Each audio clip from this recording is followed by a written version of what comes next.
Bonjour tout le monde, bienvenue dans ce nouveau webinaire organisé par Alumni for the Planet en partenariat avec INSA Alumni. Donc je me présente, je m'appelle Michel Roussel, je suis bénévole travaillant pour Alumni for the Planet et aussi un ancien de l'INSA Toulouse, promo 2013. Euh, pas comme Laurent, ça doit être une autre promo, mais de l'INSA Toulouse aussi. Bienvenue tout le monde. Donc, ce webinaire qui s'intitule Comment fédérer un collectif de salariés engagés en faveur de l'environnement dans son entreprise se présentera sous forme de deux parties. On aura la première intervention de Laurent Richard, qui est un ancien, donc comme je disais, de l'INSA Toulouse, directeur d'Albedo Climat et formateur sur les questions climat et énergie. Et il nous rappellera, donc dans un premier temps, ça durera 45 minutes au total. On fera deux interventions donc de 25-30 minutes avec 10 minutes de questions à la suite. Et il nous rappellera les enjeux de la lutte face au changement climatique, ainsi que le rôle que doivent jouer les entreprises dans cette lutte. Et enfin, le témoignage en deuxième partie de Wassen Ouramoun en 2021, qui a créé un collectif de salariés au sein d'Alstom, qui rassemble aujourd'hui 780 membres dans le monde et mène de nombreuses actions en faveur du climat. Wassen partagera son expérience sur la mobilisation des salariés pour faire évoluer son entreprise face au dérèglement climatique.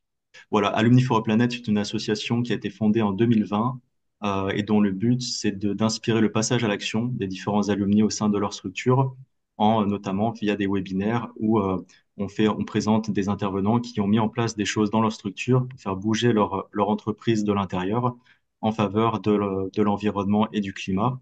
Et par cette inspiration, pour montrer que tout le monde, sans forcément être un haut dirigeant de la société, le PDG d'une entreprise, on peut faire bouger les grandes lignes de sa boîte. Et souvent, les hiérarchies sont assez preneuses de ces changements, de ces initiatives. Et on accompagne aussi des personnes qui ont, des alumni aussi, qui ont des projets plus concrets de réalisation eux-mêmes pour les accompagner à tenir leurs objectifs en faveur de l'environnement et du climat. Je ne sais pas si Laurent, tu es prêt, Je suis prêt. mais je te laisse la main. Parfait. D'accord. Bonjour à vous, bonjour à vous toutes et à vous tous. Merci beaucoup, Michel et Florian, pour cette invitation. J'attaque de suite pour présenter un petit peu les grandes lignes de la situation actuelle en résumé très court et puis les enjeux pour les entreprises et des stratégies possibles face à la question de l'environnement et particulièrement du changement climatique. Donc très rapidement, je vais présenter rapidement la problématique des dernières données. La problématique, j'imagine que de toute façon, aujourd'hui, tout le monde est au courant. Les parcours d'émissions de gaz à effet de serre et politique actuelle. Et puis donc un point pour conclure sur les stratégies climat de l'entreprise en termes de stratégie à proprement parler et d'outils. Alors avant de commencer, juste pour aussi souligner quand même de l'autre côté, que au niveau de nombreux indicateurs sur la santé, sur l'éducation, sur le taux de pauvreté, on note depuis, en particulier la Seconde Guerre mondiale, mais depuis un certain nombre d'années, une amélioration notable de tous ces facteurs-là. Et donc tout ça pour souligner qu'effectivement, on est aujourd'hui, malgré toutes les péripéties, les guerres et autres, on est dans une situation à l'échelle mondiale où de nombreux progrès ont été enregistrés sur la santé humaine, sur le niveau de pauvreté. On a de très grandes progressions de populations qui sont sorties de la pauvreté dans de nombreux pays aujourd'hui. Et donc, cette situation-là, qui est très positive, s'accompagne aussi, évidemment, si on regarde l'impact de l'activité humaine sur un certain nombre de facteurs, que ce soit la pêche, les ressources en eau douce, les superficies forestières et évidemment les émissions de gaz à effet de serre, une augmentation de ces indicateurs aussi. Et c'est le défi dans lequel on est aujourd'hui, c'est d'un côté d'arriver à maintenir une amélioration de la santé et de la situation de la population à l'échelle mondiale, et en particulier des pays en développement, tout en essayant de limiter le plus possible et évidemment d'atténuer les atteintes de l'activité humaine, de la population humaine sur notre environnement qui peuvent mettre en question par la suite et la santé économique et la santé des populations. Pour ce qui est du climat, vous le savez, hein, les outils et les rapports de référence, c'est véritablement les travaux du GIEC, les groupes d'experts intergouvernemental, pardon, sur l'évolution du climat. Vous avez au milieu ici le dernier rapport, le dernier grand rapport d'évaluation. Le premier rapport date de 1990. C'était à cette époque que la communauté internationale s'était mobilisée à la suite des alertes de la communauté scientifique pour indiquer qu'il fallait commencer à agir sur le changement climatique. On est donc 30 ans après, et évidemment, on a pris beaucoup de retard sur cette lutte qui rend encore plus difficile d'atteindre les objectifs qui sont inscrits dans les accords de Paris. La situation aujourd'hui, c'est on continue à avoir une augmentation globale, on va dire, des émissions de gaz à effet de serre, que ce soit le CO2, le méthane, le protoxyde d'azote, ces deux derniers sont liés en partie à l'agriculture aussi, et les gaz fluorés qu'on retrouve dans les climatiseurs, les réfrigérateurs et autres. Le CO2, c'est évidemment, vous le voyez, c'est trois quarts du problème en termes de gaz à effet de serre. Et ça l'est d'autant plus qu'il a une particularité, c'est le petit graphique que j'ai mis juste en dessous, c'est sa durée de vie dans l'atmosphère. Pour le CO2, il y a un aspect cumulatif, historique qu'il faut prendre en compte parce qu'une grosse partie du CO2, et en tout cas 20% à 10 à 20% sur des très très longues durées de plusieurs millénaires, va rester dans l'atmosphère et donc va s'accumuler. Et donc on a un effet aussi cumulatif qu'il faut prendre en compte, qui fait que le CO2, par ces deux aspects-là, est une priorité. Mais ces dernières années, il y a une autre priorité qui a apparu dans les rapports internationaux et dans les conférences internationales, c'est le méthane. Le méthane, pourquoi? Parce que ce gaz a un potentiel de réchauffement qui est beaucoup plus élevé que le CO2, qui est de 20 à 30 fois plus important sur une durée de 100 ans, mais qui est 80 fois plus puissant sur une durée de 20 ans. Et cette durée-là, cette durée de 20 ans, elle nous importe, nous, par rapport à nos objectifs des accords de Paris pour limiter le réchauffement de la planète à 1,5 degré et limiter en dessous de 2 degrés, où on entre là dans des températures où les conséquences véritablement du changement climatique vont commencer à se faire sentir pour les populations à l'échelle mondiale. Et donc, pour l'Agence internationale de l'énergie, pour aussi sur les conférences internationales sur le climat, le méthane est devenu un axe très important d'action parce que sa durée de vie est très courte, 12 ans, et donc ça veut dire que si on arrive à diminuer drastiquement les émissions de méthane, et en particulier celles que vous voyez en rouge qui sont liées aux énergies fossiles, on peut avoir un effet très important de limitation de la température à une courte durée, ce qui n'est pas forcément le cas sur le CO2, mais c'est pour ça que c'est devenu aussi un axe important de réflexion, et donc pour les entreprises, et dans les bilans carbone, le CO2 évidemment est toujours prioritaire, mais le méthane est devenu un axe de réflexion et d'action très important à prendre en compte. Si on prend les responsabilités internationales, on est toujours, évidemment, là vous avez la carte du monde avec des pays dont la taille est proportionnelle à leur responsabilité d'émissions annuelles. Et vous voyez qu'aujourd'hui, c'est la Chine qui est le premier émetteur, qui a connu une révolution et une évolution économique absolument incroyable depuis les années 2000. Mais cette évolution économique, cette croissance économique qui a permis de sortir des centaines de millions de populations de la pauvreté, s'est faite grâce au charbon principalement, d'où une augmentation aussi très très importante de ces émissions. Et puis on retrouve les États-Unis et on retrouve l'Union européenne. Et donc ça, évidemment, ça chapeaute la façon dont se fait les négociations internationales, puisque vous voyez aussi que les pays en développement africains, d'Amérique latine, d'Asie du Sud-Est, sont très peu responsables des émissions annuelles. Et si en plus on prend en compte les émissions historiques de CO2, parce que j'ai souligné l'aspect cumulatif de ces émissions, à ce moment-là, on a aussi au niveau international des négociations ces responsabilités-là, on retrouve en premier les États-Unis, et aujourd'hui en deuxième, alors cette carte date de 2010, mais depuis 2024, les émissions cumulées de la Chine égalent les émissions cumulées de l'Union européenne. Alors elles restent supérieures si on y rajoute le Royaume-Uni, mais aujourd'hui on a donc ces trois groupes d'émissions, ces trois pays, ces trois zones qui font on a une responsabilité historique vis-à-vis des États en développement.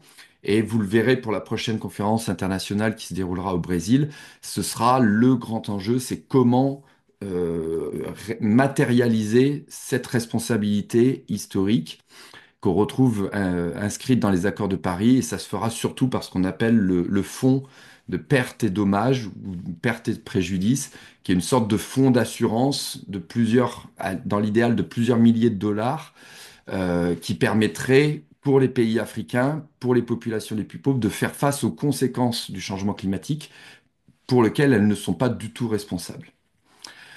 Au niveau sectoriel, si on parle de transition énergétique et que si on parle de stratégie d'entreprise ou autre, on est sur une priorité sur la transition énergétique, évidemment, de passer, que ce soit pour le transport, l'industrie, les bâtiments, sur une énergie, une source décarbonée d'énergie. Ces sources décarbonées d'énergie, elles sont à disposition, c'est le nucléaire, c'est les énergies renouvelables. Et ça veut dire évidemment qu'on passe par une électrification de notre système énergétique. Cette électrification, elle se passe en ce moment à marche forcée en Chine. L'Europe est en train de prendre du retard sur ses objectifs d'électrification et c'est un véritable enjeu aujourd'hui dans lequel on est. Vous avez peut-être entendu parler des débats d'actualité en France sur la prochaine programmation pluriannuelle de l'énergie. On est dans ce défi-là d'électrifier notre système énergétique. Et puis on retrouve les enjeux liés à l'agriculture, à l'exploitation des forêts, qui sont évidemment importants, mais qui sont, pour certains en tout cas liés à l'alimentation, un peu plus difficiles à résoudre et sur des temps un peu plus longs.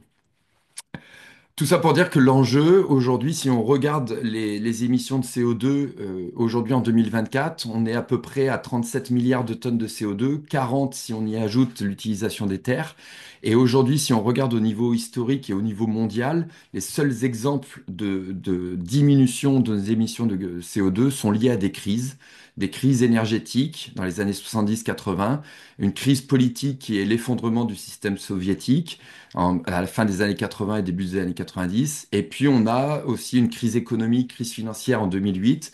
Et évidemment, on se rappelle tous de la crise sanitaire liée à la pandémie de Covid, qui a fait baisser à l'échelle mondiale les émissions de 5 à 6%. Cette trajectoire de 5 à 6%, c'est aujourd'hui ce qu'on devrait essayer de suivre en termes de réduction si on veut atteindre notre objectif de limitation de l'élévation de la température à 1,5 degré. Donc évidemment, la solution, c'est pas de confiner pendant un mois la population mondiale et de rajouter un mois chaque année, c'est de trouver des solutions pour lesquelles on évite les crises et on réduit nos émissions de CO2. Alors, ce qu'on entend parfois, évidemment, c'est que si on prend les données mondiales, vous voyez bien qu'il n'y a aucun exemple de transition qui permet d'avoir, et d'un côté, une élévation du niveau de vie, qui est primordiale pour les pays en développement, et de l'autre, une diminution des émissions de CO2. Mais ça, c'est valable à l'échelle mondiale, ça n'est pas valable à l'échelle de pays. On a de nombreux exemples de pays qui ont réussi et à diminuer leurs émissions de CO2 et à enregistrer une augmentation de leur PIB. C'est ça le défi qu'il va falloir relever dans les prochaines années. On a plusieurs exemples. Pour ceux qui sont familiers avec l'équation de Kaya, c'est juste un exemple qui vous permet de voir que, par exemple, à l'échelle du monde, vous voyez que vous avez une évolution positive du niveau de vie par habitant, mais vous voyez qu'elle s'accompagne par une augmentation des émissions de CO2. C'est encore plus le cas, évidemment, pour la Chine, qui se base avant tout sur le charbon, mais vous voyez que si on prend la France, vous avez une augmentation du PIB, mais une diminution des émissions de CO2, ce qui est aussi aujourd'hui plutôt le cas pour les États-Unis, par exemple, même si la situation actuelle pour les États-Unis rend un certain nombre de ces facteurs plutôt incertains.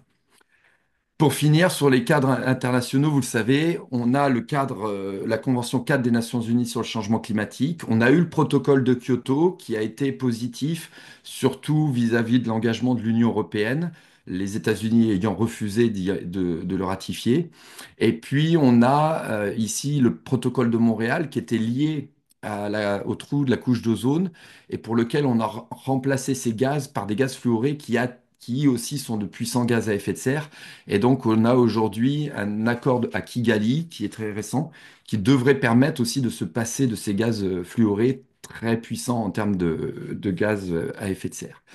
Et le cadre international aujourd'hui, c'est l'accord de Paris qui donne ses objectifs de limiter en dessous de 2 degrés, de s'approcher le plus possible des 1,5, qui donne l'obligation aussi aux pays développés de porter assistance technologique, de façon technologique ou financière pour les États en développement, mais qui donne aussi tout un cadre de coopération qui est absolument crucial pour que collectivement on atteigne nos objectifs. Aujourd'hui, on en est où? Eh bien, pardon, hop, si on regarde les courbes d'émissions actuelles, on voit que la bonne nouvelle, c'est qu'on a quitté les scénarios les plus pessimistes qui étaient établis par le GIEC. On aurait fait cette conférence il y a 10 ans, on était encore sur ces trajectoires les plus graves. Aujourd'hui, on les a quittés. On est plutôt sur cette trajectoire jaune qui est une trajectoire qui correspond aujourd'hui à celle de nos engagements, enfin des politiques qui sont d'ores et déjà mises en place. Et donc en termes de température, on n'est plus du tout sur des scénarios d'évolution vers 4 à 5 degrés, on est plutôt vers une évolution de l'ordre de 2,7 degrés d'ici 2100. Donc c'est la bonne nouvelle et c'est l'effet des accords de Paris, c'est l'effet des quelques taxes carbone qu'on a à travers la planète, des politiques de transition. Mais vous voyez qu'on est encore très loin et c'est un véritable problème parce qu'un scénario à 2,7 degrés reste absolument problématique par rapport à toutes les conséquences que ça doit entraîner. Mais on a aujourd'hui une possible amélioration de cette trajectoire si les engagements qui sont pris par les différents pays sont mis en place, les accords les engagements qui ont été pris lors de la conférence, la COP26 à Glasgow. Mais par contre, on est très très loin aujourd'hui toujours de la trajectoire des 1,5 degrés, qui va être un objectif très difficile à atteindre, c'est sûr, et qui va demander, même pour un scénario de 2 degrés, le développement considérable, mais toujours incertain, des technologies et des techniques qui permettraient de capter du CO2 de l'atmosphère. Voilà. Donc aujourd'hui, si on regarde les modélisations, vous avez ici 5 planètes différentes avec 5 scénarios d'émissions de gaz à effet de serre d'ici 2100. Vous voyez que à partir de 2050 en particulier, les trajectoires de ces planètes divergent complètement et que vous avez ici le scénario qui correspondait au scénario où continue à émettre de plus en plus de gaz à effet de serre, un scénario compatible avec 1,5 degré et qu'aujourd'hui, donc les deux scénarios, les deux planètes en bas à droite ne sont plus d'actualité, 4,7 ou 3,9 degrés. On est aujourd'hui sur ce scénario de cette planète à 2,7 degrés. Vous voyez aussi des élévations de température différentes selon les latitudes, mais on est encore trop loin des planètes qui sont au-dessus. Ça se traduit par des priorités sectorielles hein, qui sont différentes selon les pays. Vous voyez que la France, tout à droite, a un profil assez différent par rapport à la moyenne mondiale. C'est en particulier lié au fait que son système de production d'électricité est déjà, d'ores et déjà décarboné. Donc on est plutôt une priorité sur des actions sectorielles sur les transports et sur les bâtiments en termes d'émissions de CO2. C'est particulièrement là que ça doit se situer. Vous connaissez peut-être aussi les émissions par personne. On y retrouve hein, le slide précédent sur la voiture. On y retrouve aussi par rapport aux émissions de méthane une partie de l'alimentation et du chauffage. Alors, pour la France et pour finir, avant de passer sur les entreprises, où on en est en France, ici vous avez les données du CITEPA, qui est l'organisme chargé d'évaluer les émissions et aussi la stratégie nationale bas carbone. Vous voyez qu'en termes d'émissions brutes, la France est en avance en termes d'émissions par rapport à ses engagements, qui est une forme de neutralité carbone en 2050. C'est lié en particulier, vous le voyez à droite, sur une baisse plus importante des émissions dans le résidentiel. Et là, vous voyez des impacts qui sont liés certes aux politiques qui sont mises en place, mais surtout aussi au contexte international de la guerre en Ukraine qui a fait monter le cours de l'énergie et qui a fait diminuer les émissions, en particulier dans le résidentiel. Ça, c'est les émissions brutes. Maintenant, une stratégie nationale bas carbone et pour atteindre les émissions nettes zéro en 2050, il faut prendre en compte les émissions nettes, c'est-à-dire il faut prendre en compte la façon dont on va pouvoir capter du CO2. Et là-dessus, on est un tout petit peu en avance sur nos objectifs, mais par contre, ce qui est à craindre aujourd'hui, c'est, vous voyez ce chiffre-là, des moins 48% par rapport aux émissions qui sont liées à l'utilisation des terres et surtout les forêts. Et en fait, dans ce chiffre-là, vous voyez qu'aujourd'hui, les forêts françaises n'absorbent plus suffisamment de CO2 par rapport à nos objectifs. Et on voit ici l'empreinte du changement climatique, des incendies de forêt et de l'augmentation de chaleur qui fait que nos forêts ne captent plus autant de carbone qu'elles pouvaient le faire auparavant.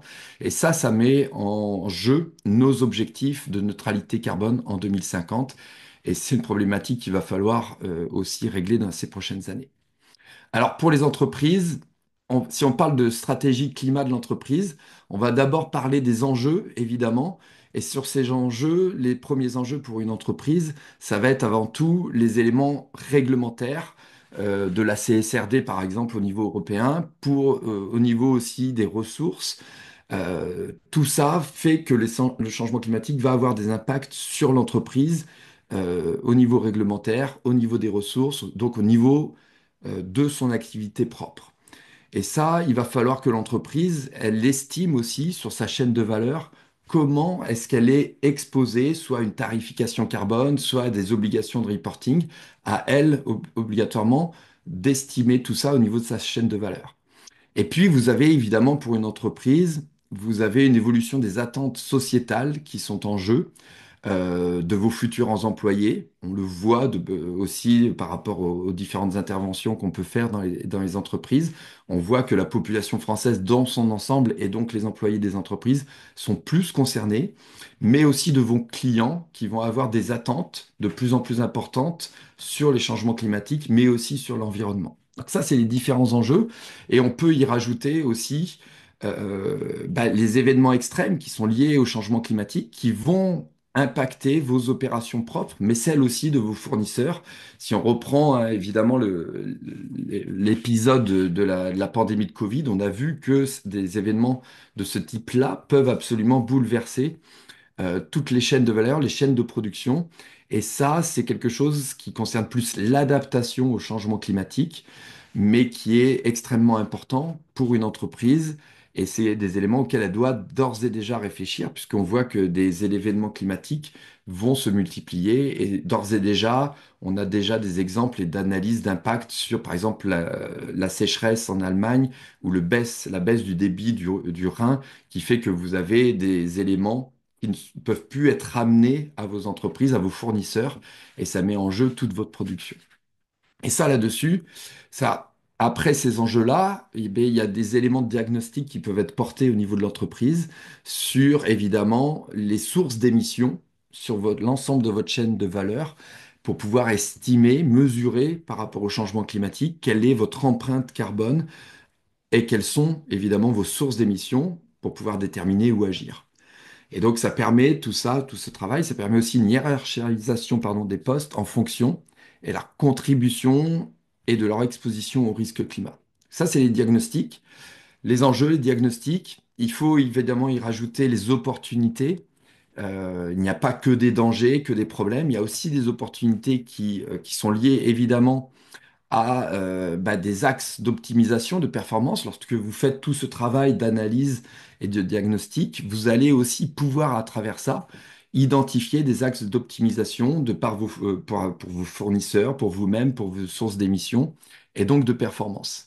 Et puis, vous pouvez aussi, c'est des opportunités, de réfléchir à des changements de produits, d'activités qui sont liés à tous ces enjeux du changement climatique ou les enjeux environnementaux plus largement, qui aussi créent des opportunités en termes de marché et des opportunités aussi en termes de communication sur vos axes de travail qui font que vous pouvez accéder à de nouveaux marchés, accéder à de nouveaux clients.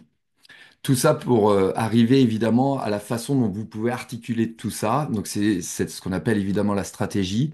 Ça va permettre de communiquer ces enjeux au plus haut niveau de l'entreprise.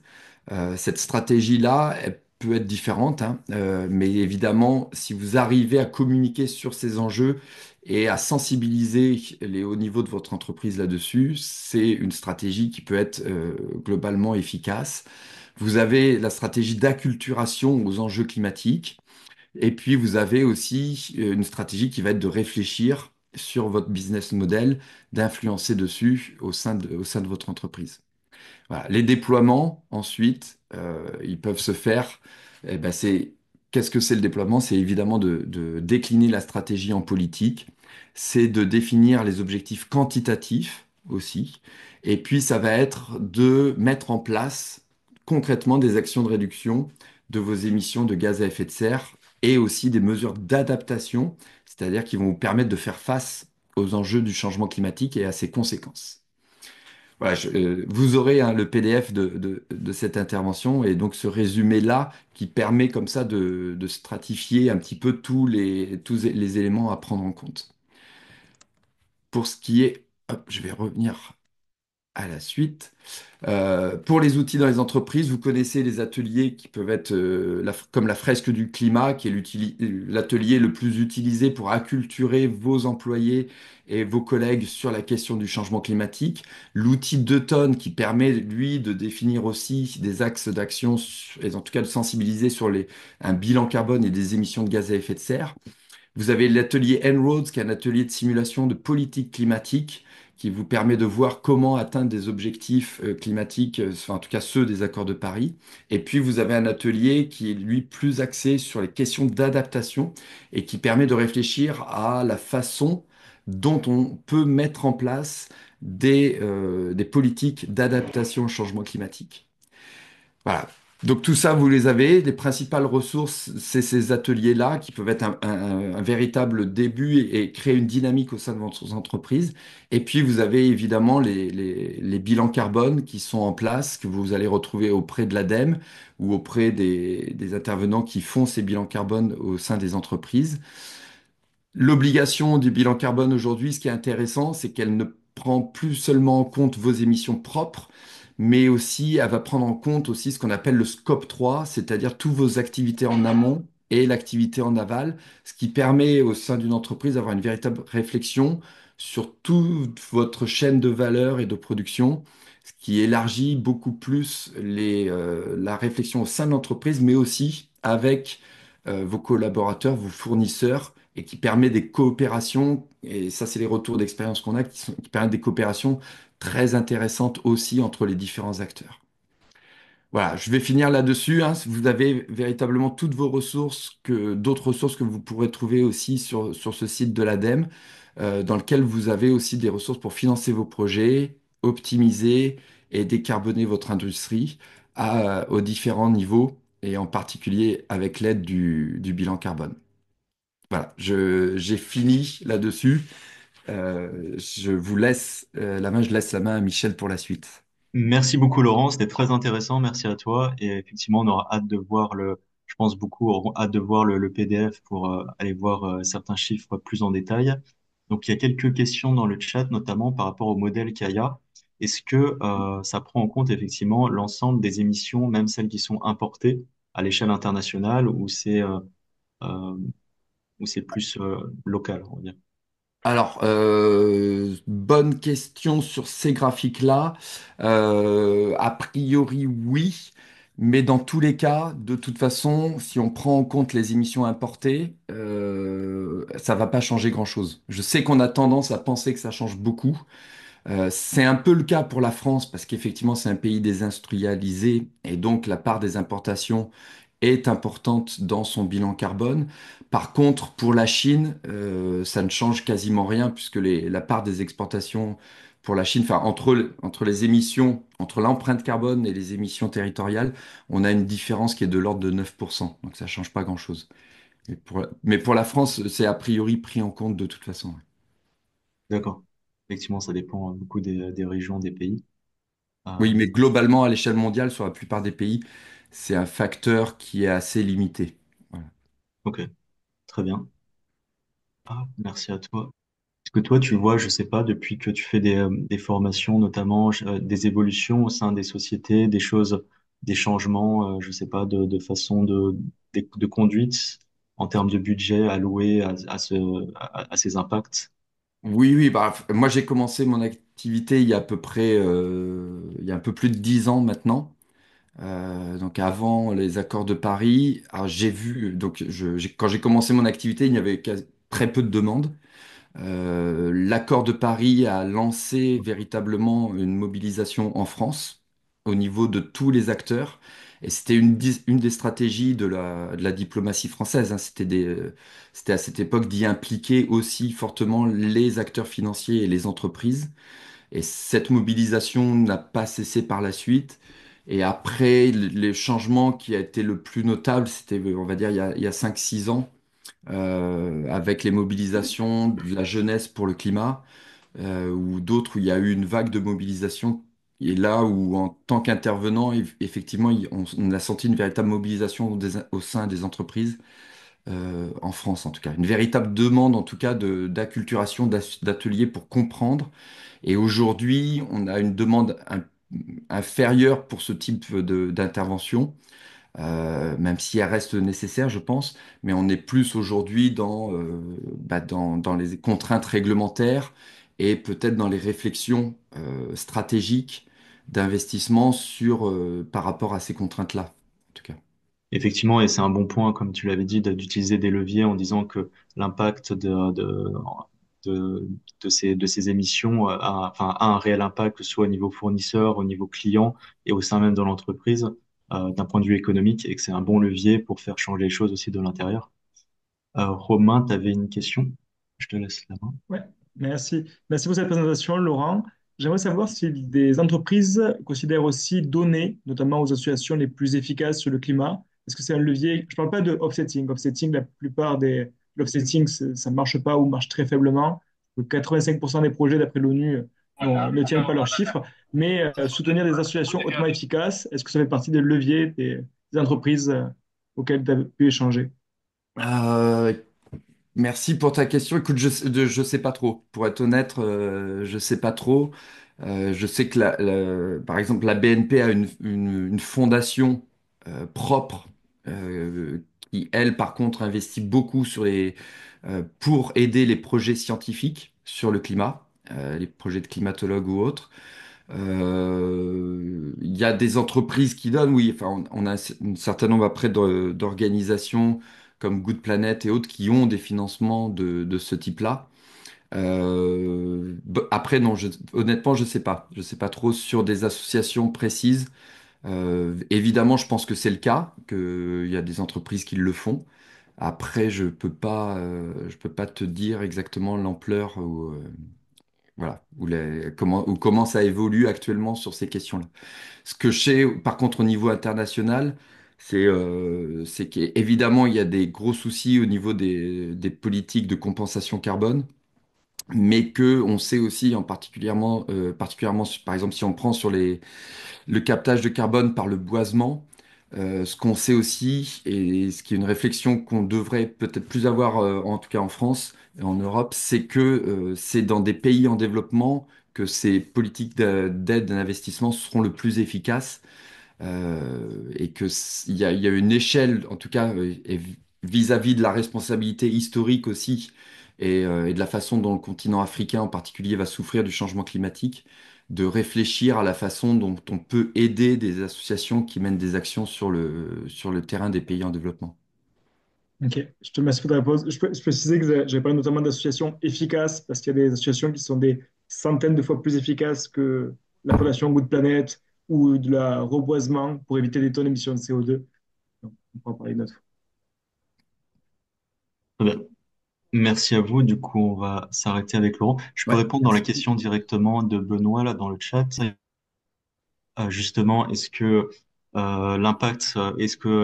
les personnes qui sont au sein de la structure ont un impact fort sur en faveur du climat dans son entreprise, ou c'est plutôt en haut le top management avec le conseil d'administration, le PDG? Alors, bah, ce qu'on peut voir nous avec Alumni for a Planet notamment, c'est que dans des sociétés, de toute façon, l'impact du top management, il est ce qu'il est, mais il est confondu en fait avec l'impact. Donc, c'est quelque chose qui est déjà pris en compte. En fait, ça apparaît directement. Mais par contre, il y a un réel changement en faveur au sein des structures où des personnes qui sont, sans forcément avoir des postes à responsabilité, peuvent faire évoluer les structures de l'intérieur. Et ça, c'est un nouvel impact par la base qui est beaucoup plus, on va dire, changeant, enthousiasmant. Et il y a vraiment une vraie dynamique qui est positive là-dessus. Et notamment, c'est dans cette partie que s'inscrivent les témoignages d'Alumni for a Planet avec donc la transition. de Wassen qui a par exemple lui mis en place un collectif de salariés engagés pour Alstom dans son entreprise et qui peut nous en parler pour développer. Mais tous les témoignages qu'on a vus jusqu'à présent, c'est vraiment un impact qui est vraiment fort. Les personnes qui sont, on va dire, à la base, mais donc des salariés quelconques font vraiment un impact fort dans leur entreprise, quoi. C'est vraiment important. Wassen, je sais pas si tu es prêt. Quelconque, c'est nous. Vas-y. Bonjour à tous, bonjour à toutes. Donc, Wassan Waramoun. Je vais me présenter très rapidement et quelques mots d'introduction et ensuite j'ai quelques pages de présentation, mais c'est surtout un prétexte. Donc aujourd'hui, je travaille chez Alstom. Ça fait 15-16 ans que je travaille chez Alstom. Différents rôles d'ingénierie, de management ou sans management. Après, j'ai plusieurs casquettes qui vont être plus intéressantes pour ce qui nous concerne. Je suis shifter et conférencier sur l'une des conférences des shifters, celle pour le grand public, étudiant entreprise, pardon. Je suis animateur de la fraise du climat, je suis animateur et instructeur de la fraise de la mobilité créée par les shifters, et depuis très peu, je suis animateur atelier d'automne. Promis, j'arrête là. Et en l'occurrence, je pense que je vais arrêter là. Merci pour l'invitation et merci pour vos actions. Le petit mot que je voudrais rajouter là-dessus, c'est très important d'avoir ce genre de conférence, ce genre de témoignage, les actions évidemment initiées par Alumni, parce que on se rend compte que on a une énergie nouvelle quand on réalise qu'on n'est pas tout seul. Et ça, je vous recommande, quel que soit votre environnement. Moi, mon témoignage, ça sera pour l'entreprise. J'ai vu dans une des questions, il y a d'autres types de structures, des associations, domaine public, etc. Surtout, surtout, surtout, surtout, je commence par la conclusion, hein, excusez-moi, n'essayez pas tout seul. Vous trouverez beaucoup plus d'énergie, vous aurez une bien meilleure résilience si vous n'êtes pas seul, si vous êtes en groupe. Et je vais vous montrer comment nous on a fait. Par rapport à la présentation de Laurent, une petite précision et une réaction. Une petite précision, souvent dans ce type de présentation, évidemment, on regarde CO2, on regarde gaz à effet de serre. Il y a d'autres prismes. Laurent en a parlé à un moment donné. Et il y a différentes façons d'appréhender la complexité du système Terre, hein, pour faire simple. Vous avez les limites planétaires, vous avez les objectifs de développement durable, vous avez la théorie du donut qui est utilisée dans les animations récentes de l'atelier d'automne. Je vous enjoins, je vous encourage à ne pas garder que le prisme CO2.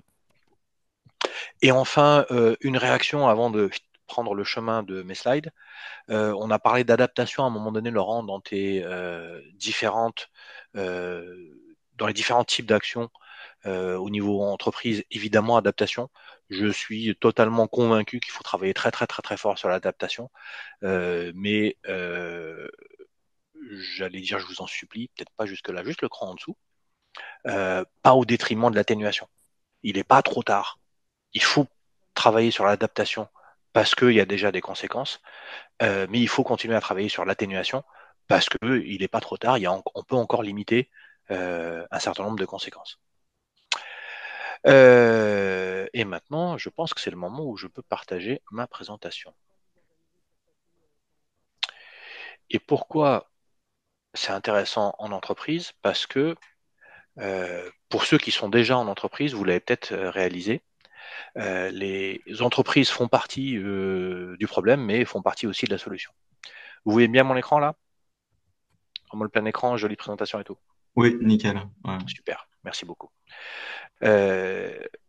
Et pour finir ma longue intro, les employés sont des acteurs de l'entreprise.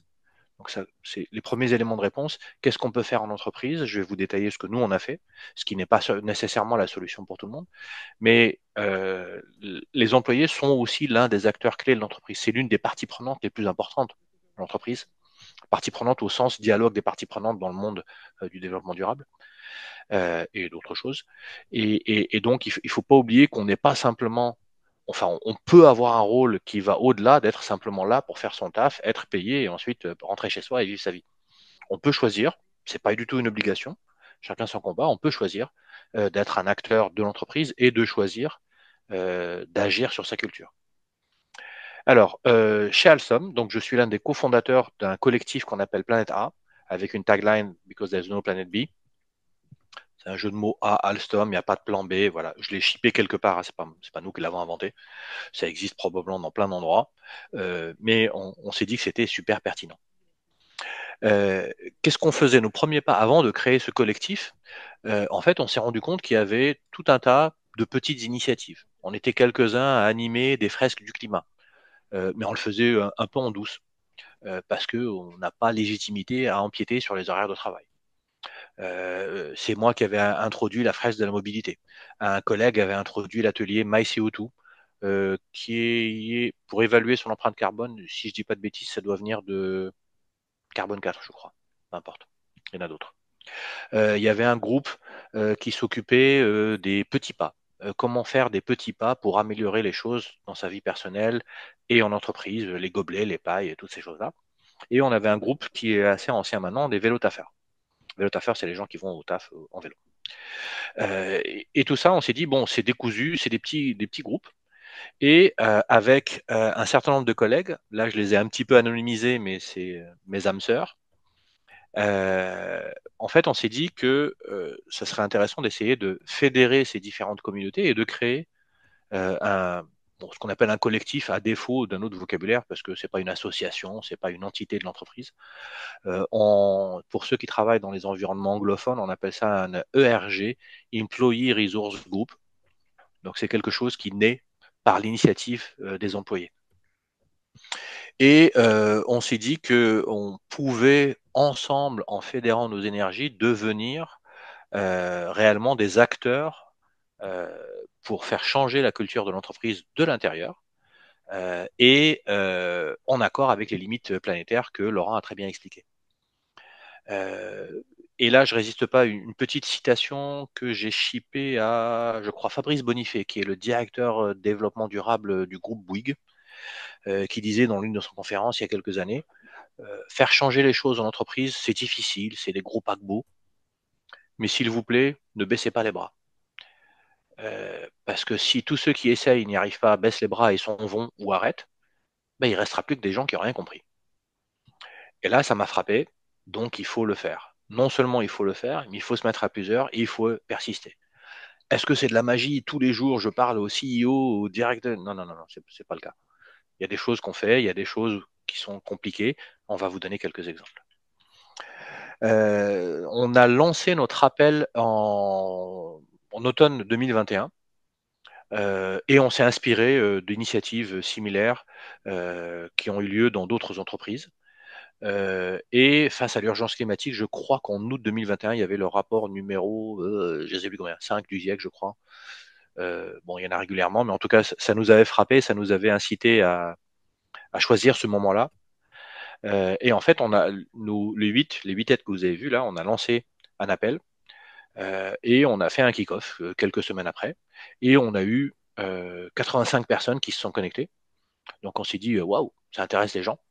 Et dans d'autres présentations un peu plus longues, j'ai quelques verbatims, notamment une personne dans un autre pays, pas en France, en Suède, qui m'a dit c'est génial ce que vous faites. Je me sentais tellement seule à essayer toute seule de faire des trucs dans mon coin. Et c'est vraiment ça le message que j'ai martelé tout à l'heure. Je passe très très vite. Quelques éléments importants qui ont eu lieu. J'en ai cerclé deux là. Excusez-moi, c'est en anglais, mais on fait du franglais toute la journée chez nous. C'est très très vite, on a eu une reconnaissance par l'entreprise. Je reviendrai tout à l'heure un petit peu sous forme d'anecdote sur comment ça s'est passé. Et donc, on a été invité en tant que collectif, en tant que Planète A, à l'avant-première de la trajectoire net zéro de l'entreprise avant qu'elle soit publiée à l'intérieur et à l'extérieur. On a été invité quelque temps après à travailler sur la soutenabilité d'un nouveau business model que l'équipe innovation explorait. Et on a été invité de façon régulière depuis. Ça, c'est un petit peu ancien, c'est vraiment les premiers pas, les premiers jalons. On a été invité par l'une des filiales à présenter l'une de nos présentations favorites. J'y reviendrai tout à l'heure, qui parle justement de comptabilité carbone, d'ordre de grandeur, et qui présente de façon relativement simple ce que c'est que le scope 1, scope 2, scope 3, des choses comme ça. Et on s'est rendu compte que, en fait, ça plaît, ça marche, les gens continuent à adhérer. Au bout de la première année, on avait à peu près 200 membres. Alors au tout début, vous pouvez imaginer qu'on connaît tous plus ou moins les uns les autres. On se connaît tous, c'est des copains, c'est des copines, c'est des gens avec qui on travaille. Bon, à partir de quelques centaines, c'est plus le cas. J'ai la page après, on est un peu plus de 780 aujourd'hui. Ça fait très longtemps que nous, les cofondateurs, nous ne connaissons pas personnellement tous les gens qui ont rejoint la communauté. Euh, quelle est notre ambition pour cette communauté? C'est ce qui est écrit ici. Je vais retenir juste quelques éléments pour pas vous infliger trop de pages PowerPoint. Un lieu d'action, c'est ce qui est écrit en bas à gauche. On veut que ce soit un lieu où on prend des initiatives ou bien on va s'inspirer euh, des initiatives des autres. On travaille beaucoup en communauté, même si on manque un peu de temps. On est tous en temps masqué, on est tous en bénévole. Mais on essaye au maximum de s'inspirer de ce qu'a fait, je vais vous le donner avec les prénoms, de ce qu'a fait JB à La Rochelle. On a un site à La Rochelle en Charente-Maritime. C'est le premier à avoir pris l'initiative de pousser l'entreprise, son site, son établissement, à avoir le label employeur Pro Vélo. Et ça a inspiré d'autres. Les derniers en date, c'est en Alsace, qui ont eu le label or, je crois. Je ne sais plus les catégories. Il y a des initiatives qui sont en lien avec des ateliers type fresque. Il y a des initiatives avec l'Office national des forêts pour la végétalisation ou la revégétalisation de nos sites industriels, sachant que nous, on a plutôt tendance à bétonner les choses. Des choses qui sont plus petites, qui sont plus de l'ordre du symbolique. Et surtout, un de nos outils principaux, c'est des conférences. Alors souvent avec des intervenants internes, parce qu'aujourd'hui, on n'a pas de moyens particuliers, même si on est en train de demander à l'entreprise. Et parfois avec des intervenants externes. Je parlerai dans un instant de l'ONG qui s'appelle Reclaim Finance, avec laquelle on travaille sur un sujet particulier. C'est maintenant en fait. Donc aujourd'hui, on est un peu plus de 780. Et vous avez vu au lancement, on était à peu près 80, premier anniversaire on était 200. Après, j'ai pas suivi les jalons, les centaines qu'on a passés. Souvent, on dit il suffit de 10% de la population, un échantillon de 10% de quel que soit l'environnement, pour avoir une influence certaine. On en parle dans la littérature scientifique, on en parle dans l'atelier d'automne, on en parle dans d'autres endroits. Bon, nous, pour l'instant, ça nous fait 1%. Parce qu'on est 70 000 ou 80 000 dans le monde. Mais c'est pas grave, on compte pas nécessairement atteindre ce chiffre-là immédiatement. Je vais vous raconter de façon un petit peu anecdotique quelles ont été les réactions des RH, de la RSE, développement durable du groupe et de la communication. Quand on a créé ça, on a pris soin de faire deux choses. On a pris soin de prévenir et on a pris soin de dire attention, on ne vous demande pas l'autorisation. On va le faire parce qu'on estime qu'on a le droit de le faire et qu'il faut qu'on le fasse. Je fais une petite parenthèse là-dessus. J'ai promis, je ne vais pas faire trop de parenthèses dans les parenthèses. C'est pas nécessairement la bonne approche à appliquer dans n'importe quelle entreprise. Certaines cultures d'entreprise sont favorables, c'est le cas chez nous, c'est le cas dans d'autres. J'en connais, je ne vais pas les citer, où c'est pas favorable. Et donc, il faut prendre le soin de demander l'autorisation. Et parfois, quand on demande l'autorisation, parfois c'est oui, parfois c'est non. Quand on demande l'autorisation et que c'est un non, là c'est compliqué. Moi, je vous parle de mon témoignage, de notre cas personnel. On n'a pas demandé l'autorisation parce qu'on a senti que c'était OK. Et ça a très bien marché. Et je vais vous en donner l'illustration tout de suite. D'abord, l'illustration la moins chaude, la com. La com institutionnelle dans les grosses boîtes, c'est oh là là, qu'est-ce que vous allez faire? Est-ce que vous allez utiliser le logo? Vous allez parler au nom d'Alstom? Non, on va parler en notre nom à nous. Ah ok, c'est bon, vous faites ce que vous voulez. Yes! Ah, super. Bon, premier jalon. Ah, premier jalon passé. Ensuite, on est allé voir les RH. Bonjour, on va faire ça, on va faire ce que je viens de vous expliquer. Ah, c'est génial pour la marque employeur, c'est super, c'est génial. En fait, on va vous présenter à tous les. Attendez, on n'existe pas encore en fait, les amis. Donc là, on est sorti de là, on s'est dit waouh, c'est génial. Et les gars, on a un problème de riches. Tout le monde va vouloir discuter avec nous. Après, on est allé voir la RSE et développement durable du groupe. Il se trouve que la plupart d'entre nous ont été au siège, donc c'est facile d'avoir accès aux fonctions du groupe. Et là, pareil. Ah, c'est génial, nous on fait que des actions top-down, on a du mal à initier des choses bottom-up. Et donc ça va être génial, on va pouvoir se retrouver et on va pouvoir faire des choses ensemble. Et c'est le cas, on fait des choses ensemble. Quand il y a des événements, la semaine de ceci, la semaine de cela. Nous, on apporte notre communauté, notre collectif, on apporte notre savoir, on apporte un certain nombre de choses et on se rencontre à mi-chemin en quelque sorte avec l'entreprise. Pour terminer, je crois que ça va être ma dernière page. Pour terminer, ensuite on va laisser le temps aux questions. L'outil principal qu'on utilise nous, c'est les conférences. Celle qui a eu le plus de succès, c'est celle que j'ai mentionnée tout à l'heure. C'est une conférence qu'on a appelée comptabilité carbone, carbon accounting. C'était sur les ordres de grandeur. Donner des idées d'ordre de grandeur. Quand on raisonne, on dit ah il faut faire ceci, il faut faire cela, à l'échelle individuelle, à l'échelle d'entreprise, territoriale, mondiale. Si on n'a pas quelques ordres de grandeur en tête, on peut très vite se retrouver à faire des FBI, des fausses bonnes idées, ou à faire des choses qui sont des contresens. Je vais essayer de vous trouver un exemple. L'exemple que j'utilise souvent, c'est, vous connaissez peut-être ce graphique, l'impact CO2 équivalent gaz à effet de serre de différents aliments. Et on n'a pas besoin de tous devenir végétariens, végétaliens. Il suffit juste de diminuer un petit peu la consommation de bœuf, parce qu'on regarde en ordre de grandeur, le bœuf, je fais de mémoire, c'est 2, 3, 4 fois plus que n'importe quelle autre viande. Déjà, quand on sait ça, on dit, ah d'accord, donc si je veux faire un effort, je ne suis pas obligé d'arrêter la viande complètement du jour au lendemain. Non, c'est mieux, c'est pas nécessaire. En ce moment, si vous écoutez les médias, il y a plein de récifs sur le comté. Bah, pareil, c'est un autre exemple, mais sur un sujet complètement différent, complètement décalé. On ne dit pas qu'il ne faut pas manger de comté. On dit que c'est la mode d'exploitation, le mode de production intensive et surtout la croissance qui a des impacts. Il faut gérer les impacts. Cette conférence a tellement plu quand on l'a donnée à notre collectif que l'un de mes collègues basé à Villeurbanne, près de Lyon, a eu la demande de son site de la faire localement, donc au codir du site. Elle a tellement plu que le codir du site nous a demandé de la faire à toute l'entité à laquelle ils appartenaient, c'est-à-dire inviter 3000 personnes dans Alstom. Et vous imaginez avec nos petits doigts là, de bénévoles faire des...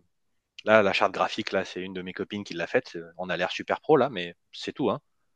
Donc, les amis, maintenant, il faut qu'on fasse une conférence à 2000 personnes. Euh, eh ben, on l'a fait. Et ça a plu. Donc, même si vous n'êtes pas des pros, c'est pas notre cas. On a tous des métiers qui ne sont pas directement en lien avec ces sujets-là. Allez-y, faites-le, allez chercher de l'aide. Alumni, évidemment, vos anciennes écoles, INSA ou autres, il y a plein d'autres ressources. Shifter, je fais la pub pour les shifters parce que je suis shifter. Je pourrais passer 10 minutes à faire la pub pour plein de gens. C'est pas nécessairement le cas. Et je vais terminer sur ce qui est marqué là avec épargne salariale. C'est un sujet dont on s'est rendu compte qu'il était, nous en tout cas, plus important que ce qu'on croyait. Euh, Quand Reclaim Finance est venu nous solliciter avec une autre ONG à l'époque, il y a un peu plus d'un an, qui s'appelait Stop ECOP, ECOP en référence au projet d'oléoduc de Total Energy en Afrique de l'Est, de l'Ouest, en Afrique. Et la question qu'ils nous ont posée, est-ce que vous savez si votre épargne salariale participe à financer ce type de projet? Alors, elle dit, ben non, on est Alstom, on est vert, nos fonds s'appellent Green ceci, ISR cela, donc bah non. On va commencer à regarder en détail. Je vous fais le spoiler tout de suite, ça pique. Voilà. Je vais arrêter là, et normalement, je suis à peu près dans les temps. Merci Wassen pour ton témoignage, c'était très, très intéressant, effectivement, de montrer que on peut tous jouer un rôle et d'inciter, en fait, d'inspirer le passage à l'action dans sa structure et que de définir des priorités, que ce soit à l'échelle individuelle en tant que, je sais pas, consommateur ou citoyen ou à l'échelle dans son entreprise, de définir des priorités avec ce que tu disais sur les axes, les ordres de grandeur, d'avoir certains impacts peuvent être démultipliés, avoir un gros impact. Il n'y a pas forcément besoin de tout changer d'un coup et étape par étape, de faire des petits changements qui ont des impacts démultipliés, qui, entre guillemets, ne coûtent pas grand-chose, peuvent être très intéressants pour une première démarche. Alors, comme question, notamment par rapport au CSE, le collectif avec lequel tu as commencé, tu parlais du CSE, c'est au niveau l'ensemble du groupe d'Alstom, c'est d'un site en particulier? Alors, j'ai dit CSE ou j'ai dit RSE? J'ai dit RSE, je pense. Il me semble Les- qu'il y a les un refus CSE. Alors peut-être, mais je vais répondre à la question quand même. C'est pas grave. Ce que En tout cas, ce que je voulais dire, c'était quand on s'est adressé à la RSE du groupe, c'est-à-dire la fonction responsabilité sociale, la Mhm. fonction développement durable du groupe. Mais c'est un très bon point parce qu'il y a au moins un site sur lequel on a une collaboration avec le CSE, cette fois donc le comité. C'est écrit le CSE? Eh ben c'est très bien, donc c'est écrit le CSE, merci. Mais c'est pas grave, donc c'est totalement applicable. En fait, à Villeurbanne, toujours à Villeurbanne, nous, l'antenne locale de Planète A, on n'a pas de terminologie formelle, s'est adressée au CSE en leur disant on voudrait bien créer une commission environnement. Il faut savoir que depuis la loi, j'ai un trou là. Si quelqu'un sait, ça serait sympa de dire depuis la loi il y a quelques années, en fait, ça fait partie des prérogatives des CSE.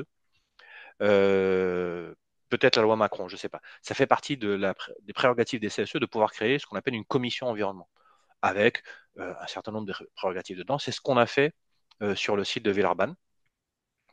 Et en fait, on collabore avec eux, ils nous donnent des moyens pour inviter des conférenciers, ils nous donnent de l'espace et surtout, ils nous donnent accès à leurs canaux de communication qui sont différents des nôtres. Nous, nos canaux de communication, c'est seulement les gens qui sont venus volontairement faire partie de Collectif Planète A. Aujourd'hui, on ne se permet pas, hormis événements particuliers, d'utiliser les listes de distribution de l'entreprise parce que nous ne sommes pas l'entreprise. Nous sommes un collectif. Les seuls moments où euh, on fait partie des listes de distribution, c'est quand l'entreprise organise un événement et qu'on est acteur de cet événement. Et dans ce cas-là, la com parle de nous, la com parle de ce qu'on fait. Mais voilà, donc c'est ça qu'on a fait avec le CSE. Et depuis, on essaye de le faire dans différents établissements. On est une grosse boîte, donc on a plein d'établissements un peu partout en France et dans le monde. Et donc, on essaye de le faire petit à petit. C'est lent. Je précise, c'est lent. Avec la plupart des CSE. Idéalement, un jour, peut-être qu'on arrivera à le faire avec le CSE du groupe. Voilà, j'espère que ça répond à la question. Merci à toi. Effectivement, dans le collectif Planète A, donc c'est des impacts avec des actions qui sont au niveau du groupe, au niveau de l'entreprise, pas juste au niveau des collaborateurs sur leur périmètre, mais c'est des actions un peu plus globales. Alors, on essaye que les actions ne soient pas uniquement au niveau des individus. Parce que, pour faire simple, en fait, on est tous, je ne sais pas comment on dit schizophrène à trois personnages dans la tête, là. On est tous un individu lambda, mais on est tous citoyens en vote, dans le sens où on peut influencer sur la collectivité, l'État, la commune, le département, on prend l'échelle qu'on veut, et on est, pour un certain nombre, employé, ou on peut être fonctionnaire, on peut être agent, on peut être, voilà, en tout cas par rapport à son travail, par rapport à l'aspect sociétal et par rapport à l'aspect individuel. Donc on essaye de traiter les différents aspects et pas se retrouver dans un biais qui est parfois malheureux de dire ou de laisser dire que telle ou telle action, tel ou tel effort doivent être portés par les individus. C'est souvent la posture d'une entreprise, c'est souvent la posture. Alors, si vous connaissez un truc qui s'appelle le triangle de l'inaction, c'est un triangle avec les entreprises, la société, les individus. C'est toujours à l'autre d'agir. Ah, c'est pas moi qui dois commencer, c'est l'autre. Et on fait facilement le tour d'un triangle, il y a trois coins. Donc, ce qu'on dit, c'est que les trois coins doivent agir et à aucun moment on ne doit laisser l'impression que c'est à l'individu de tout porter sur ses épaules. L'individu doit moins consommer, doit moins manger de viande, il doit isoler son logement, il doit arrêter de prendre la voiture, il doit arrêter de prendre l'avion. Ouais, oui, si on peut. Typiquement, et on le voit dans la fraise de la mobilité, je vous préviens, petite page de pub, dans la fraise de la mobilité, on voit bien que dans certains cas, c'est pas facile d'abandonner sa voiture. Et dans ce cas-là, il faut que la collectivité et ou l'employeur fassent leur part d'effort, parce qu'on ne peut pas dire à l'individu, et bad boy, bad girl, c'est pareil. Tu aimais parce que tu utilises ta voiture. D'accord, mais j'habite en banlieue d'Angers, je suis intérimaire dans l'automobile. Euh, quoi, vous croyez que je vais acheter une Tesla, moi, avec mon salaire? Jamais de la vie. J'espère que j'ai répondu. En effet, c'est important, c'est un point, effectivement, et la responsabilité est portée par tous et elle est démultipliée dans des grandes structures, pas qu'à l'échelle individuelle. Il y a une question sur comment tu as fait pour, au niveau de ton collectif, pour impliquer les autres sites à l'échelle mondiale et pas que ce soit trop centralisé par le commencement. Ah, excellente question. Eh ben, au début, on a galéré parce qu'on s'est tous adressés aux gens qu'on connaissait. Et guess what? Les gens qu'on connaît, ben, on travaille avec eux. Ils sont dans le même site, même pays. Alors, très, très vite, on a fait l'effort de sortir du siège parce qu'on s'est dit que si on voulait avoir un vrai impact, eh ben, les choses, ça se passe, en tout cas chez nous, c'est sur les sites industriels. Donc, très, très vite, on est sorti. Et aujourd'hui, allez, on doit avoir 60-70% des sites français qui ont une émanation de Planète A sous une forme ou sous une autre. Et depuis peu, en fait, on a des émanations dans d'autres pays, notamment en Allemagne. Alors, c'est le hasard des individus. Vous avez compris, on est tous des bénévoles. Donc, ça veut dire qu'il faut qu'il y ait la conjonction de l'envie, de la possibilité, du temps et un petit peu de savoir-faire. Mais c'est un petit peu, n'ayez pas peur parce que tout s'apprend. Et donc, c'est en Allemagne où on a un groupe qui est très actif. Et pour le coup, on s'auto-inspire parce que quand ils ont fait leur kick-off, ils m'ont, pardonnez-moi, ils m'ont invité. Donc c'était génial, j'ai fait ma petite star là comme je fais aujourd'hui, c'est super. Et puis après j'ai vu que il se dit bon alors pour le kick-off on a invité deux SVP qui vont servir de sponsors. Ah la vache, j'y ai pas pensé. Voilà, donc je repars à mon point de départ. Faites les choses à plusieurs parce que c'est à plusieurs que vous aurez les meilleures idées. Donc depuis, nous on essaye d'aller chercher des sponsors en centrale. Ok, très bien. J'espère que ça répond à la question. Euh, Il y avait, euh, J'aurais une autre question. Est-ce que, du coup, pour pas inciter de façon large une certaine démarche à suivre pour justement quelqu'un qui, dans son entreprise, là, a envie de faire bouger les choses, qu'est-ce que tu lui conseillerais concrètement? Donc, de se rassembler d'abord avec des collègues pour aller voir un responsable concrètement au-delà d'Alstom qui est ouvert à ça. Mais globalement, quelle démarche à suivre il pourrait employer, quoi. Alors, plusieurs façons de faire. La première, clairement, c'est ce que tu viens de dire, c'est ce que j'ai dit à plusieurs reprises, pas le faire tout seul. La seconde, je ne l'ai pas développée ici parce que j'ai voulu faire un petit peu court, c'est d'expliciter dès le départ le message, qu'est-ce qu'on cherche à faire. Alors c'est relativement générique, hein, on n'a pas dit on cherche à baisser les émissions de l'entreprise scope 3 de X%. Ça, c'est le business de l'entreprise, de chiffrer, d'avoir des vraies trajectoires. Nous, notre élément, notre terreau, c'est vraiment les individus et la culture de l'entreprise. C'est vraiment ces deux éléments-là. Donc, recommandation, c'est se mettre à plusieurs, c'est essayer de définir quel est votre, votre objectif à court terme et à moyen terme. Si vous avez les moyens de définir à long terme, oui. Parfois, on se demande, et j'ai des copains dans d'autres entreprises qui se demandent, est-ce qu'il faut mettre tout de suite en place un mécanisme de gouvernance? Nous, on a choisi de le faire en anarchie quasi totale. Nos règles sont écrites quelque part dans un Teams et ça fait 3 lignes. Non, ça fait 4 lignes parce qu'il y a marqué essayer d'utiliser la bonne langue dans les différents canaux. C'est tout. Et on laisse faire l'initiative. Et il y a des endroits où c'est pas propice et donc où on recommande d'avoir un minimum de mécanismes de gouvernance, c'est-à-dire quelques personnes qui font un comité de pilotage une fois tous les X mois et à qui on soumet des initiatives et qui disent oui. Ce que je vous suggère, c'est pas de faire les juges de paix, oui, non, c'est bien, c'est pas bien. C'est plutôt de faire les relais. Ah oui, ça c'est une bonne idée. J'ai entendu quelqu'un d'autre ailleurs qui voulait faire des choses similaires. On vous suggère de vous mettre ensemble. Pof, et je retombe sur mes pieds, ne pas rester tout seul. Et si vous pouvez, alors je ne l'ai pas dit, mais c'est un élément important, alors il y a plusieurs choses. Aller chercher des alliés, je l'ai un peu dit avec les anecdotes sur les RH et la RSE. Aller chercher des sponsors, c'est ce que j'ai dit, je l'ai réalisé tardivement, ça c'est toujours intéressant.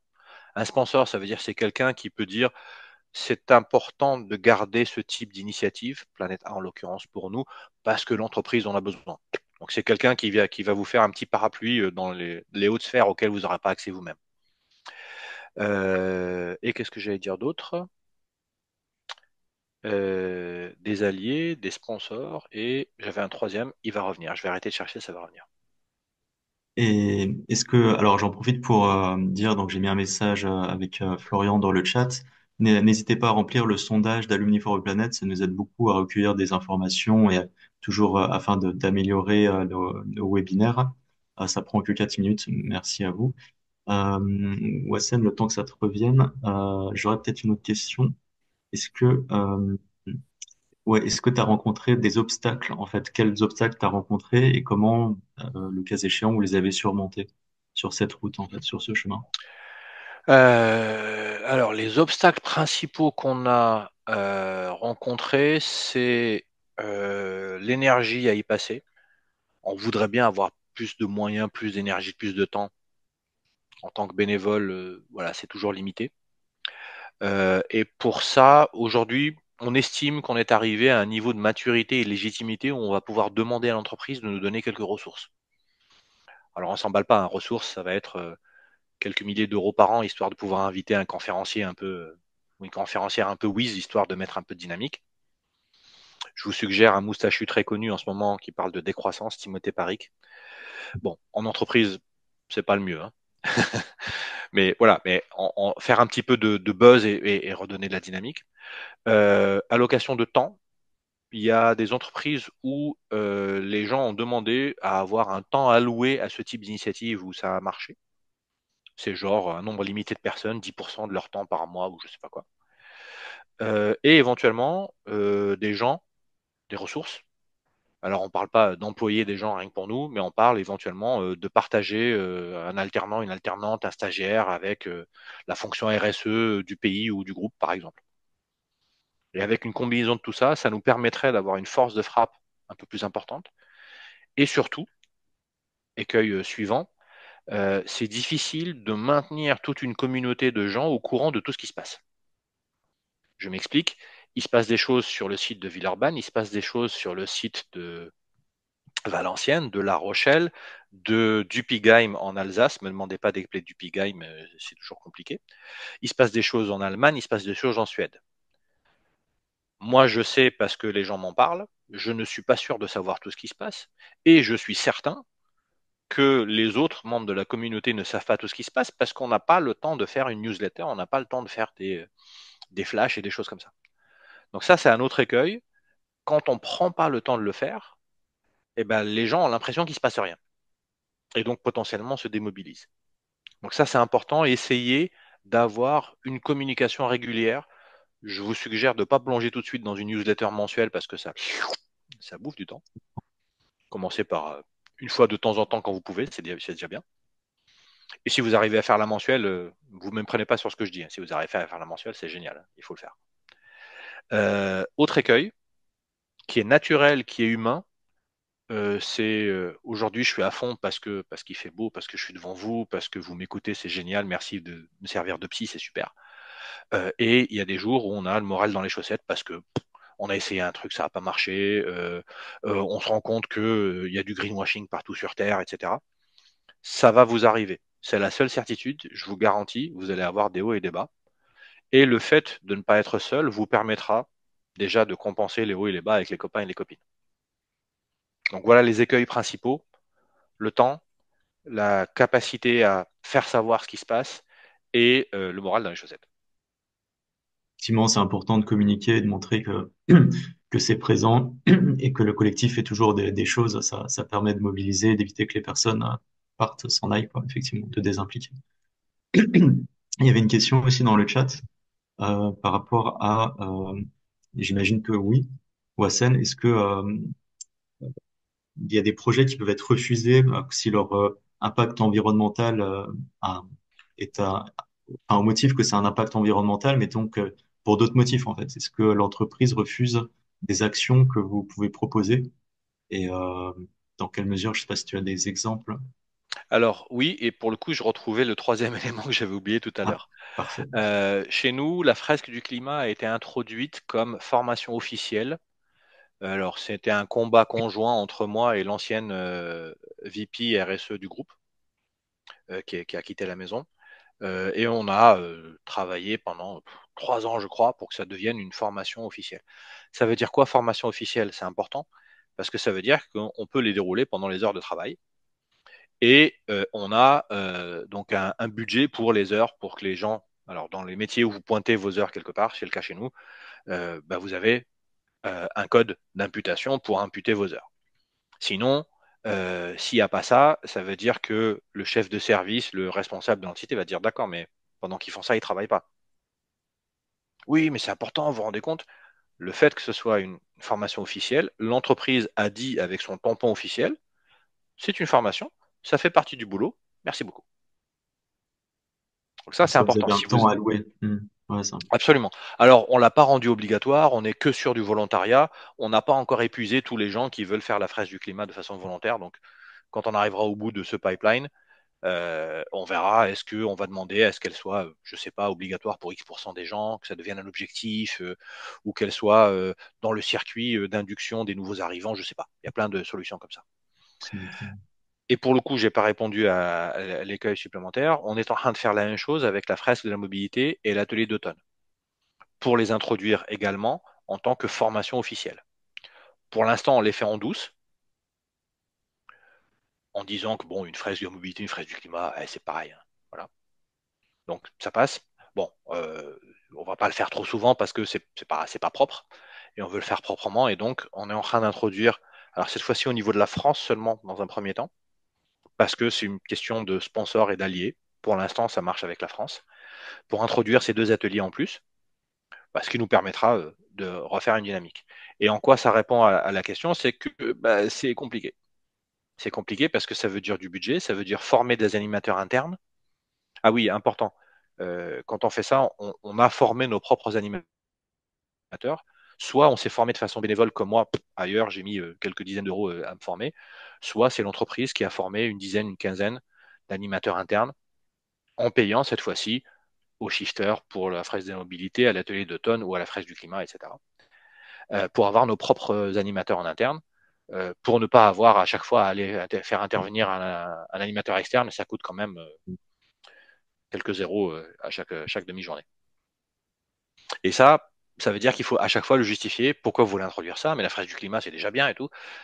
Voilà. Et on argumente, on explique et on enrichit un petit peu le portefeuille. Ça prend du temps.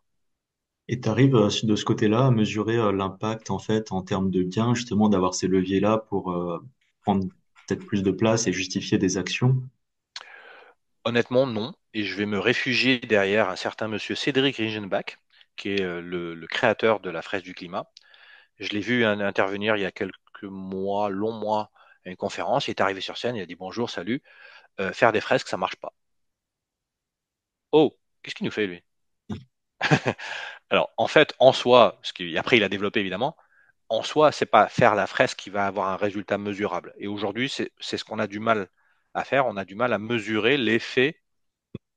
Nous, on fait nos petites conférences, on fait des fresques, on fait des machins, on intervient à des événements, on a un stand, on a des prospectus devant la cantine, on a fait un gakemono, donc un grand poster sur l'épargne salariale dont je vous ai mis quelques tout petits mots tout à l'heure. Comment on mesure qu'on a de l'effet? Objectivement, je ne sais pas, c'est difficile, c'est délicat, on n'a pas les moyens de mettre en place des KPI, des tableaux, des machins. En revanche, on a deux, trois mesures objectives, même si elles ne sont pas nécessairement quantitatives, mais elles sont qualitatives. On continue à se faire inviter par l'entreprise à intervenir en tant que Planète A, à des forums, à des ateliers. Et la communauté continue à grandir. Donc objectivement, on se dit qu'on continue à intéresser et à être utile. Est-ce que derrière, un jour, on saura dire nous avons contribué à la réduction de X% de l'empreinte carbone de l'entreprise Scope 3 à Val? Je ne pense pas qu'on arrivera à ce type de quantification. Ça marche. Merci à toi. Il y avait une autre question aussi dans le chat. Bon, je la pose telle quelle. Est-ce que vous ne faites pas le job de votre service RSE? Faisons ça. Euh, alors, peut-être, peut-être pas. Je vais commencer en répondant à côté. J'ai une copine dans une entreprise que je ne nommerai pas, où ça c'est allé au clash assez vite parce que justement la RSE lui a dit mais qu'est-ce que tu fais? C'est notre travail, pourquoi tu veux faire ça? Cherche pas à faire le travail de la RSE. Alors ça va dépendre des individus, il y a des individus qui vont le prendre comme ça et des individus, nous on vous a raconté comment c'est chez nous, ils ont dit c'est génial, on veut bosser ensemble et on bosse ensemble. La posture à adopter, et j'ai vu dans les commentaires quelqu'un a mentionné les collectifs. C'est aussi une association. Moi, c'est par là que j'ai trouvé ma première inspiration. Euh, la posture, c'est on n'est pas la voix de son maître. On n'est pas là pour relayer les messages d'entreprise. On n'est pas là pour déployer la stratégie d'entreprise. On n'est pas là non plus, à l'autre bout du spectre, on n'est pas là non plus pour distribuer des bons, des mauvais points en disant ça c'est bien, ça c'est pas bien. C'est pas ça parce que ça marche pas. On est là, mes amis des collectifs, ils disent un pour-pouvoir, par opposition à un contre-pouvoir. On est là pour établir un dialogue et travailler ensemble. Donc si on arrive à établir ce dialogue en disant bah, nous on est capable de faire ça, nous on est capable de faire ça, et qu'on se retrouve à mi-chemin, très bien. Je ne sais pas vous donner de recette magique en disant faites ceci, faites pas cela. C'est vraiment, ça dépend des individus, du contexte de l'entreprise et de la culture. Mhm. Ça marche. Merci à toi. Romain, tu as une question? Oui, c'est presque une remarque. Déjà, merci Wassim pour la présentation et montrer la prise d'initiative. Par contre, j'ai envie de rebondir sur mesurer l'impact, parce que ça, c'est mon métier, notamment dans le secteur associatif. Ça se fait, même sur des changements de ce style, il y a des manières de faire des évaluations de l'efficacité. Et d'ailleurs, c'est comme ça qu'on se rend compte qu'il y a des organisations qui sont des centaines de fois plus efficaces que d'autres. Donc, si ça t'intéresse, je peux t'envoyer un petit lien. Mais il existe des évaluations, même sur ce type de structure, notamment quand on a une théorie du changement, des objectifs précis et qu'on priorise nos actions, mais ça, on peut aussi mais mesurer ces actions. Je vais partager ça, les liens Tu peux le en mettre dans Ah commentaire. le chat, ouais, bah carrément. écoute, ouais, je veux bien et je te mets mon mail. Bah, alors je le mets à tout le monde, hein, j'en ai conscience, hein, c'est pas un problème. Essayez de pas me noyer s'il vous plaît. Je vous mets mon mail perso si vous avez des questions. Ouais, je veux bien échanger là-dessus après. J'ai vu passer une petite question. Je voulais rebondir dessus, mais il y en a tellement qui arrivent des commentaires, des questions, j'ai perdu. C'était quoi? C'est pas ça, c'est pas ça. Ah oui, petite structure. Il y a quelqu'un qui a posé une question dans les petites structures. Alors, bon, nous, on est 80 000, je pense que c'est pas ça dont on parle, petite structure. J'ai des copains, copines, notamment chez les collectifs, puisque quelqu'un l'a mentionné, où ils sont dans des boîtes de 20 personnes. Un cabinet d'architectes, un cabinet de conseil, où ils sont 20, 25. Ça se fait aussi, ils ont des collectifs. Alors forcément, ils vont pas être 780, ils vont être 12, ils vont être 5. Mais pareil, c'est une question d'échelle. Eux, pour le coup, c'est plus facile pour eux d'être 10% de l'ensemble. Je ne sais pas si ça répond à la question de je me souviens pas quel prénom, mes excuses. Ouais, effectivement, j'ai vu passer la question, elle est sur la fin. Euh, J'imagine que oui. Il y a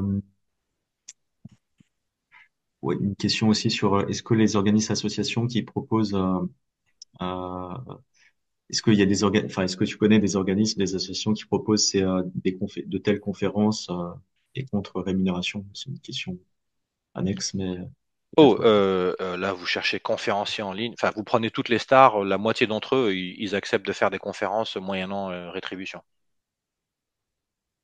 Je sais qu'il y a une copine qui avait déjà invité Timothée Parix, c'est pour ça que je l'ai mentionné.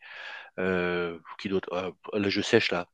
Mais il y en a plein. Nous, on a invité personne parce qu'on a 0 euros, donc on a invité personne qui se fait rémunérer. Ok. Mais on me dit que ça vaut le coup parce que justement, voilà, ça donne de la visibilité, ça mobilise les foules. Allez, je vais utiliser un vocabulaire un peu décalé. Ça donne de l'impact. Et est-ce que, en termes de, je sais pas, de bien-être, de ce que ça vous apporte, vous, au sein de la structure, est-ce que ça a joué là-dessus, je sais pas, d'un point de vue fierté, gratitude, et même vis-à-vis de la hiérarchie, est-ce que vous êtes mieux vu, vous vous sentez mieux, je sais pas, ça donne un élan, un enthousiasme, quelque chose qui peut démultiplier et donner envie de passer à l'action, quoi, dans sa boîte. Oui, alors ça donne envie parce que comme je vous l'ai dit, la communauté continue de grandir, donc les gens continuent à venir. Ça a une certaine reconnaissance. On est en train de travailler, ça va être un peu délicat. On est dans un monde je recommence. On est dans un monde d'ingénierie chez nous. Là, c'est spécifique à Alstom. Donc, on a tout un tas de métiers dont l'expertise est reconnue par différents niveaux d'expertise. Expert, senior expert, master expert.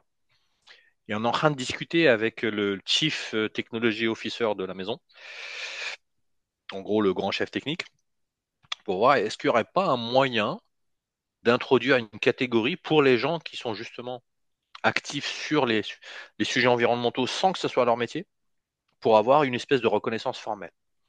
On est en train de dialoguer là-dessus, on est en train de se chercher. C'est pas simple parce que c'est associé, nous, au métier, toutes les autres choses. Donc, il y a, je vais essayer de ne pas vous tartiner d'acronymes, mais des experts d'obsolescence, des experts d'ingénierie de maintenance, des experts d'ingénierie de soudure, des experts de ceci, cela. C'est leur métier. Donc, ils deviennent experts, ils deviennent senior experts, donc ils peuvent influencer les autres, ils deviennent master experts, ils sont une des références de la maison sur un procédé, sur un métier particulier. Là, on n'est pas dans le métier. Moi, j'ai un métier et je fais ça à côté. Donc, mais c'est un élément qu'on est en train de discuter parce que ça pourrait venir amener une reconnaissance formelle et donc une reconnaissance plus large dans l'entreprise que aux gens qui sont au courant et qui viennent au contact. Un moyen de valoriser ouais, les personnes qui s'impliquent comme ça. Un bon Absolument, point. absolument. Et un autre moyen de valoriser, je l'ai mentionné un peu tout à l'heure sous un angle différent, c'est si on arrive à obtenir l'une des demandes, là, les ressources des gens, non, les ressources de l'argent et du temps. Si on arrive à obtenir du temps, c'est aussi une forme de reconnaissance. Si je t'alloue du temps, toi Michel, pour faire des choses bien, c'est que j'estime non seulement que les choses que tu fais sont bien, mais que sans doute que tu les fais bien. C'est gratifiant, ouais, complètement. Puis Absolument. ça donne peut-être un peu plus de sens, ça élargit le sens dans ses fonctions, effectivement. Un bon point. Je sais pas s'il reste peut-être une dernière question. Sinon, on va petit à petit clôturer. N'hésitez pas. Juste pour les conférences, les shifters proposent des conférences gratuites. Commencez par là. Et pour les payants, si j'en retrouve avant qu'on raccroche, je vous dis. Et gratuitement aussi, si vous voulez passer à l'action, comme je l'avais dit, comme je l'ai dit au début dans le chat et que Michel l'a rappelé, on fait aussi des ateliers de travail avec Alumni First de Planète, qu'on appelle concrétiser l'action dans la durée. Et on vous aide à développer vos projets pro, mais aussi perso, avec l'intelligence collective, pour vous donner un plan d'action, lever les difficultés que vous rencontrez, etc. Et ça, c'est gratuit aussi. Je vais vous mettre le lien pour le prochain événement dans le chat. Alors, ouais, une dernière question. Les inventions, enfin, bon, type écolo vert des salariés au sein de l'entreprise d'Alstom, est-ce qu'elles sont encouragées, plébiscitées par Planète A? Si vous voyez des actions individuelles autres qui sont en dehors du collectif? J'ai pas compris la question. Alors, bon, enfin, alors je pense, je sais pas, mais des initiatives en fait vertes en dehors du collectif, est-ce que vous arrivez à je sais pas, les plébisciter, les centraliser ou il y a Alors, une visibilité dessus? alors, je crois que j'ai compris. J'essaie de répondre et vous me dites si. Ce qu'on essaye de faire, c'est plutôt d'en faire la pub quand on peut, ou de mettre les gens en lien en disant, on a vu JB qui a eu telle initiative. J'ai utilisé l'exemple tout à l'heure, employeur Pro Vélo. C'est une initiative de l'entreprise employeur Pro Vélo, pas des individus. Mais c'est JB à La Rochelle, un copain de Planète A, qui a dit, moi je voudrais bien qu'on soit employeur Pro Vélo. La région Aquitaine, elle est vachement active et tout et tout et tout. Il a convaincu le site et ça a marché. Donc, ce qu'on essaye de faire, c'est vraiment ça, c'est dire, il s'est passé telle chose, adressez-vous à JB, il vous dira comment il a fait, et si ça vous intéresse, vous pouvez faire pareil. Mais pas au sens plébiscité, on ne veut pas se mettre en centrale en distribuant les bons et les mauvais points. Voilà, je ne sais pas si c'était le sens de la question. Je sais pas ouais, si, très bien. Bah super, on va pouvoir clôturer là-dessus. Merci beaucoup Hassan, merci beaucoup Laurent pour vos interventions. C'était très intéressant. Merci à J'espère vous. que ça vous a plu tout le monde et que on a donc d'autres webinaires. Le prochain, je crois, Florian, c'est le 19 juin, c'est ça? Oui, c'est ça, le 19 juin, On en fait régulièrement. avec Isaïe Ensma sur l'éco-conception en entreprise. Et la chaîne YouTube. Et On la a, chaîne on a YouTube une chaîne avec... YouTube, effectivement, avec Alumni for a Planet. N'hésitez pas à regarder. On met tous nos replays de webinaires. Donc, ça doit faire, ouais, ça fait 5 ans qu'on en fait. Donc, il y a un peu tout type de sujet dans différentes structures. Vous pouvez trouver des structures qui se rapprochent le plus de la vôtre. Donc, n'hésitez pas à regarder.